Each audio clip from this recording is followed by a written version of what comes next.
আপনি? হ্যাঁ, বাধ্য হয়ে আসছি। আমি আপনাকে কত ফোন দিয়েছি, আপনাকে কোথাও পাচ্ছি না। ঝামেলা ছিল মানে ভালো আছেন আপনি? আমি ভালো নাই। আমার সামনের উইকে আমার বিয়ে ঠিক হয়ে গেছে। আপনি প্লিজ আমার এই বিয়েটা ভেঙে দেন, প্লিজ প্লিজ, যেভাবে হোক আমার এই বিয়েটা ভেঙে দেন।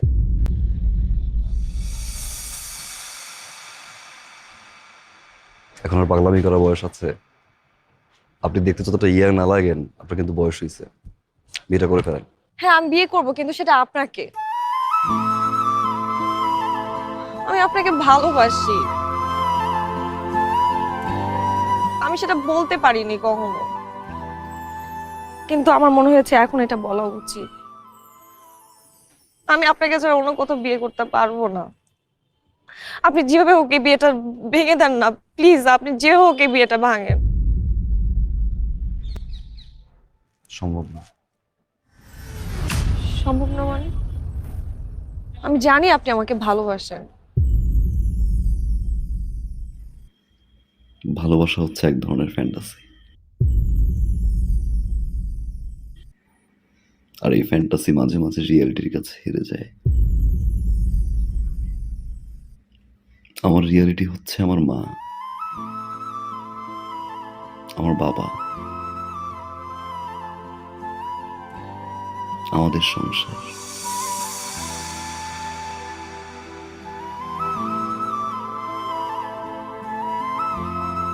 ধরে নিন আমার ফ্যান্টাসিও আমার রিয়েলিটির কাছে হেরে গেল। আমি আসলে এই মুহূর্তে বাবা, মা, সংসার এর বাইরে কিছু ভাবতে যাচ্ছি না। আই সরি, আপনি বিয়েটা করে ফেলেন। আমি আপনাকে ভালোবাসি। আমি আপনাকে ছাড়া বাঁচবো না। পৃথিবীর সব প্রেমিকারাই বিয়ের আগে ঠিক এই কথাটাই বলে তার প্রেমিককে, কিন্তু বিয়ের পরে তারাই আগে ভুলে যায়। নতুন মানুষ, নতুন সংসার, নতুন স্বপ্নের ঘরে সবকিছু ভুলে যায়।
কেমন আছেন? ভালো। আপনি? ভালো।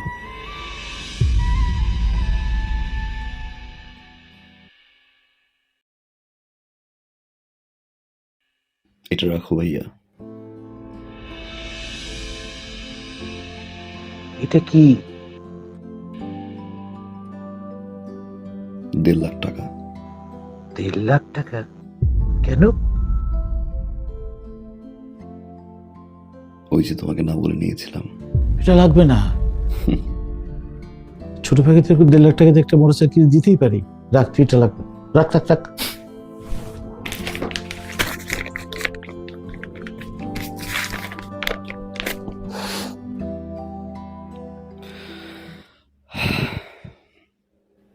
থ্যাংক ইউ ভাইয়া, থ্যাংক ইউ।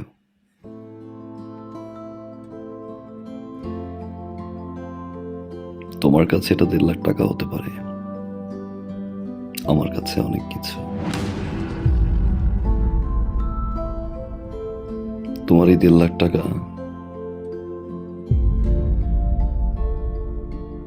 আমার এই জীবনের মোড় ঘুরিয়ে দিয়েছে ভাইয়া।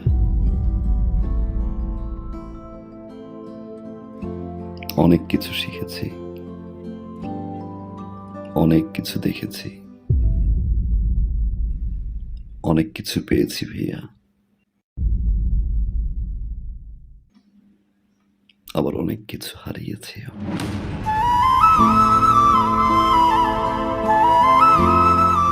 এতদিন পরে এসে আমার মনে হলো এই টাকাটা তোমাকে ফেরত দেওয়া উচিত, কারণ এই টাকাটা আমার কাছে এখন বোঝা।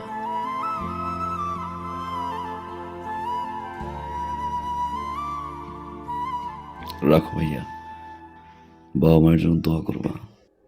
আসি ভাবি। বসবি না, কিছু খাবি?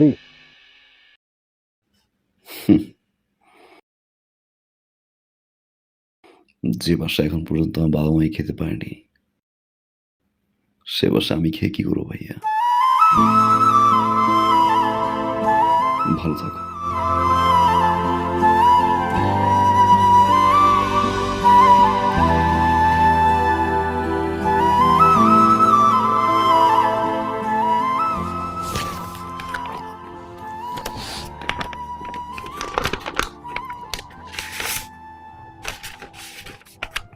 মা, হুম?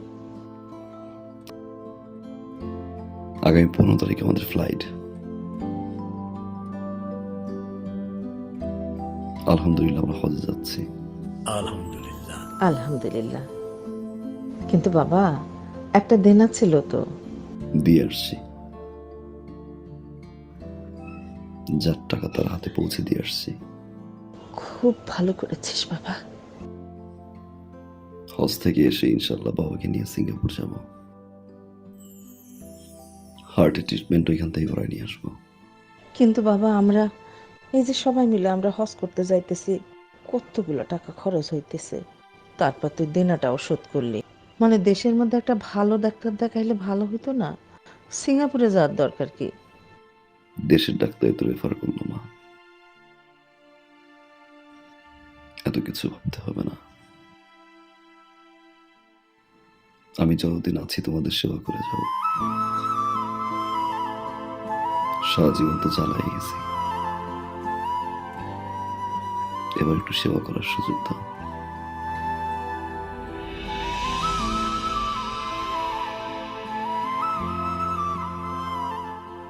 আমার বাবা, আল্লাহ তোরে বাঁচাই রাখুক বাবা। আমার পাগল ছেলে মানুষ হয়েছে, আমার আর কিচ্ছু লাগবে না বাবা, আর কিচ্ছু লাগবে না।